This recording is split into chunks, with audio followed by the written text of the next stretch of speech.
Gaiga noywak ni telo mar kaunti simedo mana thiro. Maeri omedo ni timore gi chwalo negi omenda magiwacho ni nyaka gisechi korka ichwalo negi omenda matayo tijegi e counties. Giywago wach mar golo omenda mana ndalo matin tiloro ik omenda gino mamono gi chwalo makale e chenro mag dongruok. To say this because there seems to be in this country like there is some tendency to think that county governments don't work. There is no other officer in this country who is more oversighted than a governor. A governor is oversighted at the county assembly level, then oversighted at the Senate. So who oversights the rest of these other officers? The president should be essentially being oversighted by parliament, but your guess is as good as mine. They are in bed together.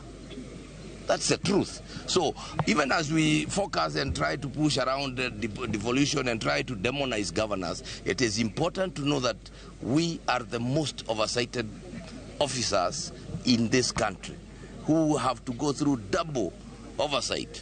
Here is the Senate, here is the county assembly, and yet you are still talking of only 15%. The disbursement schedule as we sit here has not been released to the Treasury by the Senate. By the time those monies hit the accounts, it will just be days to the end of the financial year, not months. Yet that will be counted, or it will be factored as one of the conditions of being able to qualify for some of the